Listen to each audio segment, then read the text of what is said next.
আপনি ঐক্যমত্য কমিশনের কথা বলার আগে জি এই সংশ্লিষ্ট বিষয়ে মানে উদ্বেগ উৎকণ্ঠা এবং অন্যটা নিয়ে দু একটা কথা বলি। প্রথমত হচ্ছে একেবারে কংক্রিট ফর্মে ব্যাখ্যা দেওয়ার দরকার নেই।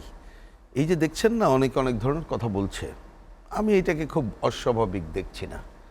কারণ রাজনীতিতে এক এক দল তার তার হিসাব আছে এবং সে তার মতো সুবিধাজনক পজিশন। এখন এই সুবিধা কারোর আদর্শিক সুবিধা হতে পারে, কারোর হচ্ছে ভোটের সুবিধা হইতে পারে, কারোর অন্য কোনো কি বলবো পেছানোর সুবিধা হইতে পারে, মানে যার যার সুবিধা। আমি প্রশাসনিক কোড সুবিধা টু কোডের কথা বললাম আর কি।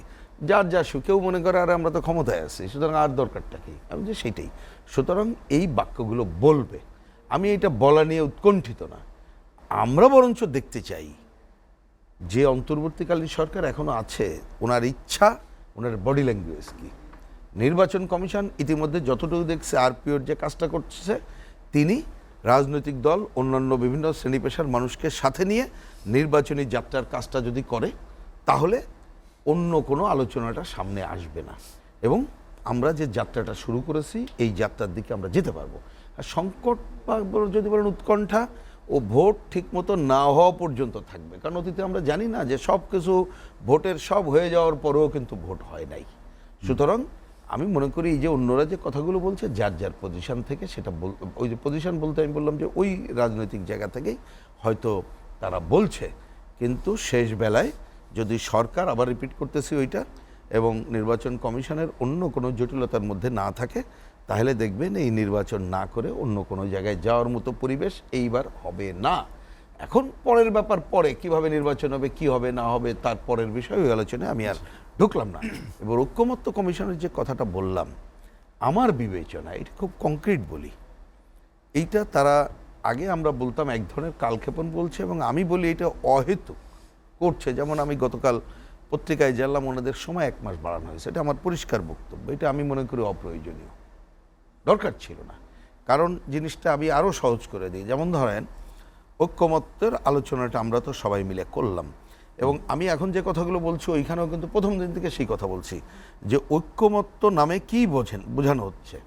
এবং এটা আমরা রেফার করেছি যে আমাদের প্রধান উপদেষ্টার সাথে যখন কথা হয়েছিল এবং উনি, এটা আমরা বলছি যে বামজোটের সাথে কথা, এবং পরে 15ই ফেব্রুয়ারি এইবারের এই আলোচনার শুরুর আগে উনি কিন্তু অনিয়ারেও বলেছেন, সাংবাদিকরা ছিল, যে যে বিষয়ে সবাই ঐক্যমত্য হবে সেটাই হবে ঐক্যমত। ওকে, তাহলে এইটাই তো। এইখানে দেখেন ওনারা কিন্তু তিন ধরনের করেছেন বলবো।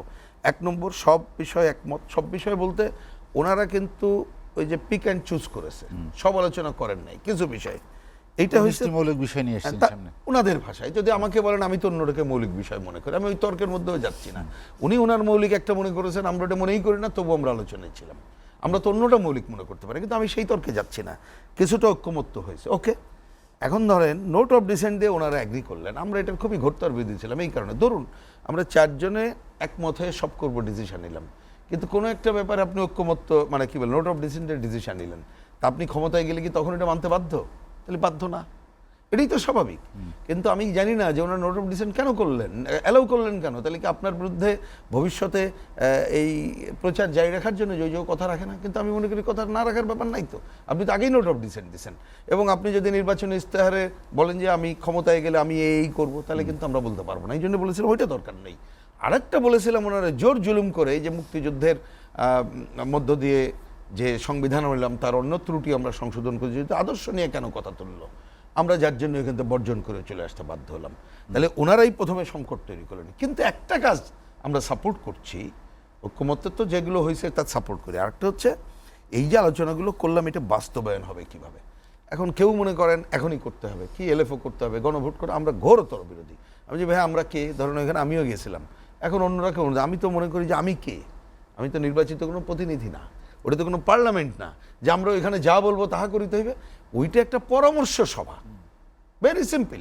এবং সেই পরামর্শ সভা আমরা একটু আগায় রাখলাম যে রাজনৈতিক দল ঐক্যমত্য হলাম, নির্বাচিত হলে এটা তার মতো করে ফেলবে, যাতে করে অনেক দিন ধরে যে সংগ্রাম আমরা ঐক্যমত্য মানে করতে চাই কিছু কিছু পয়েন্টে কাঠামোগত পরিবর্তনে, সেইটা দ্রুত হবে।